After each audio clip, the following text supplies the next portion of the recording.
لە وڵاتانی پێشکەوتوو سەقامگیر نەک وەکو عێراق نە پێشکەوتۆ نە سەقامگیرە هەر 5 ساڵ جارێک یا 10 ساڵ جارێک سەرژمەری گشتی دەکرێ و ئەوجا حکوومەتەکان بەپێی ئەو سەرژمێریە پلانەکانی خۆیان لە هەموو بوارەکاندا داردەڕێژن. لە عێراق لە ساڵی 1997 سەرژمێریەک ئەنجام درا بەبێ هەرێمی کوردستان. ئێستا وا بڕیارە سەرژمێریەکی تر ئەنجام بدرێت لە مانگی 11 ئەم ساڵ. بۆچی ئەم سەرژمێریە ئەم ساڵ دەکرێت هۆکاری ئەمە چی و مەترسیەکانیشی بە دیاریکراوی لەسەر ناوچە دابڕێنراوەکان چی دەبێت؟ کۆمەڵێ پرسن لەگەڵ میوانەکەمان قسەی لەبارەوە دەکەن. میوانەکەمان زۆر بەڕێز ئاهانگەنوەر مافناس و چالاگوان ڕاستەوخۆ لە شاری بەغداوە لەگەڵماندایە خاتوە ئاهەنگ شەوتان باش. زۆر سپاس بۆ بەشداریکردنیشتان لەگەڵمان لە ژووری هەواڵی کوردستان 24. با بە پرسیارێکی گشتی دەست پێ بکەین.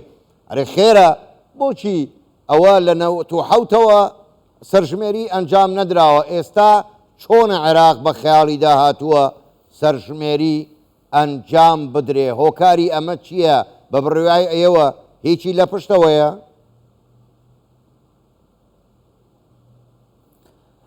سڵاو ڕێز ئێوارەتان باش. دیارە ئەم بابەتە پرسێکی گرنگە پێویستە سەرکردایەتی کورد لەم پرسە زۆر بە وریایی و ژیرانە بڕوانێت. پرسی سەرژمێری 10 ساڵ جارێک ئەبوایە بکرای لە عێراق بەڵام بەهۆی ئەو بارودۆخە سیاسیێنە هەموارەی لە عێراقدا ڕوئەدات و بە تایبەتیش ناوچە جێناکۆکەکان کە هەمووە کە لەبار نەبووی بۆ ئەوی سەرژمێری ئەنجام بدرێت. بەڵام ئێمە لە کەرکووکە ئەم سەرژمێریە لە ئێستادا بە گرفتێکی گەورە ئەبینین چونکە ئەو عەرەبانەی ئێمە دەزانین ئەم سەرژمێری بەپێی یاسای سەرژمێری یاسای ژمارە 32 کە لە ساڵی 2023 دەرچووە ئەنجام ئەدرێت. دیارە ئەمە بەپێی کۆمەڵێک بنەمایە. ئێمە تا ئێستا ئەمڕۆ سەرژمێری ئەزمموی تەجروبەی دەستی پێکردو کە بۆ ماوەی 2 هەفتەیە ئەم سەرژمێریە 3 گەڕک دیاری کراوە. لە ئێستاوە من گەشتبین نیم بەرامبەر بەم هەنگاوانە یەکێکەوانە حەیعەدەنە گەڕێکێکی عەرەب نشینەوە گەڕێکێکی تورکمان نشینی بەگلەرەوە گەڕێکێکی کوردی گورگە چاڵە. دیارە ئەم بابەتە ئێمە بۆ کورد لە مەترسیدایە بۆ چونکە ئەگەر بێت و لەسەر بنەمای کارتی نیشتە جێبوون و فۆرمی خۆراکی بکەین ئەوە عەرەبێکی زۆر لە کەرکووکدایە و ئەو عەرەبانش کە لە کەرکووکدان کە خەڵکی خوارو و ناوەڕاستی عێراقن هاتوون بە 3 قۆناغ کەرکووک تەعریب کراوە.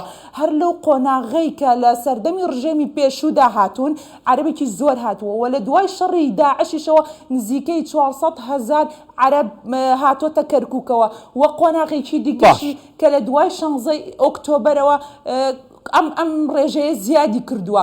کێشەکە بۆ ئێمەی کورد ئەوەیە ئەگەر لەسەر ئەم بابەتە بێ ئەم بنەمایە بێکاری پێ بکرێت زۆر مەترسیدارە. زۆر باشە خاتووان پێم وایە تا ئێستا سەرکردایەتی کوردی جەنگاوی چینە ناوە لەسەر ئەم زۆر باشە خاتو ئاهەنگ ئێوە کۆمەڵێ مەترسیتان وروژان کە من ویستم پرسیاری لەسەر بکەم بە پێی ڕێنمایەکانی ناو ئەم سەرژمێریە نەتەوەی تێدا نییە واتە نانووسرێت چ نەتەوەیەکی مەترسی ئەمە لەسەر کەرکووک و ناوچە دابڕێنراوەکان هەموو ئەو ناوچانە بە گشتی و بە تایبەتی کەرکووک چییە؟ وەکو خۆشتان ئاماژەتان پێدا تعریب هەتا ئەمڕۆ بەردەوامە پێدوانیە ئەمە سەرەتای لێدان و سڕینەوەی مادەی 140 نابێ؟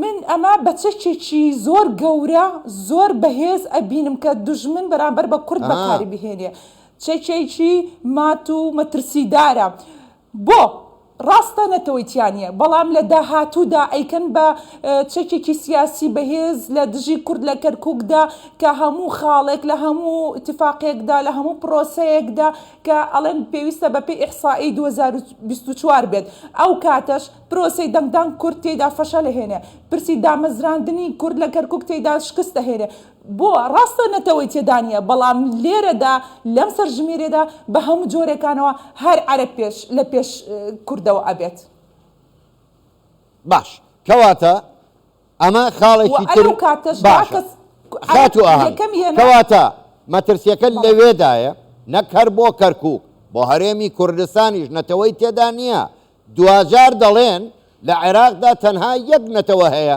ئەویش نەتەوەی عەرەبە، وانە؟ بە دڵنیاییەوە ئەمە مەترسەکە تەنها بۆ کەرکووک نییە، ئەمە ترسێ بۆ سەر هەرێمی کوردستان شەبینی، چونکە ئەبینین ئێمە ئێستا لە هەولێریشدا ڕێژەی دانیشتوانی عەرەب لە هەڵکشاندایە. باشە، باش خاتو ئاهەنگ با بێمە سەر خاڵێکی تر کە یەکجار گرنگە.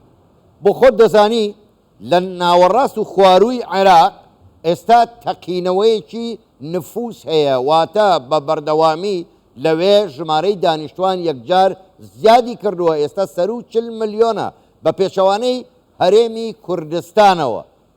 ئەمە مەترسی ئەمە لەم سەرژمێریەدا لە چیدایە؟ ئایا دوای ئەوە تەئسیر یاخود مەترسی لەسەر ئەوە نابێ بۆ بودجە و موچەی خەڵکی کوردستان بڵێن ئێوە ژمارەتان لە چاو باقی عێراق چەندە؟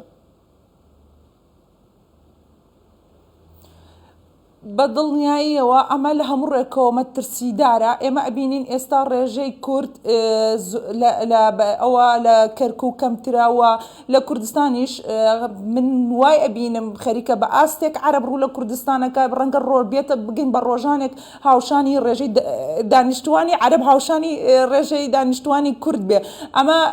ئەمە خاڵێکی مەترسیدارە و چونکە هەر لە پرسی میزانیە لە هەموو پرسەکان وەکو ئاماژەم بۆی کرد کە پرسی دەنگدانەکە چارە نووس و دوا ڕۆژی کوردێک لە ئەکاتەوە و خاڵێکی تر کە تایەک و ئێستا ئاماژەی پێ نەکراوە. ئایا ئەو عێراقیانەی کە لە دەرەوەی عێراق ئەژێن، ئێمە کە کوردێکی زۆر لە دەرەوەی عێراق ئەژێن تا ئێستا دیار نییە ئایا ئەوانە سەرژمێریان بۆ کرێ کە بەپێی یاساکە پێویستە لە ڕێگەی نوێنەرانی عێراقەوە لە وڵاتە سەرژمێریان بۆ بکرێ.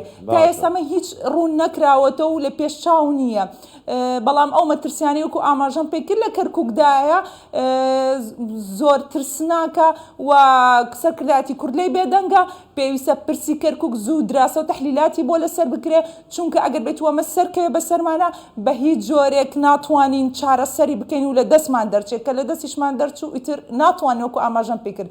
بەڵام چەند خاڵێکەیە کە بۆ چارەسەری ئەمە یەکەم پێویستیان لە پەرلەمانەوە ئیستثنائی بۆ بکرێ، بڵێن ڕاستە سەرژمێری پێویستە لە هەموو وڵاتێکدا 10 ساڵ جارێ بۆ ئەوەی پلانی تەنمیەی پێ بکرێت و حکوومەت خوتەی خۆی لەو شارانەدا دیاری بکات و ڕێژەی دانیشتوان بزانێت دیار بێت، پێش چاوڕوونیە بێت بۆ بەڕێوەبردنی کارەکانی. بەڵام پێویستە لە پەرلەماندا خاڵک دابنرێ بۆ ئەم یاسایە ئیستثنا بکرێت لە بەتایبەت لە ناوچە جێنا کۆکەکاندا. ئەمە تەنها بۆ پرۆسەیەکی ئیداری کاری پێ بکرێت، لە پرسە سیاسیەکاندا کاری لەسەر نەکرێت، تەنها وەکو ئەوەیە وەکو ڕۆتینێک حکوومەت پشتی پێ بەستێ بۆ بەڕێوەبردنی کارەکانی بۆی ڕێژەکە بزانێ. بەڵێ باش خاتو ئاهەنگ کاتم زۆر نەماوە دوا پرسیار. بەڵێ ئەگەر بە کورتیش وەڵام دەیتەوە سوپاست دەکەم، ئێوە مەترسی زۆرتان خستە ڕوو لەم سەرژمێریەدا. باشە سەرکردایەتی کورد، پەرلەمانتارانی کورد لە بەغدا دەتوانن چی بکەن؟ خۆ ناتوانن ڕێگەی لێ بگرن. ئەی کار چییە؟ کەواتە حەل چییە بۆ ئەم پرۆسەیە؟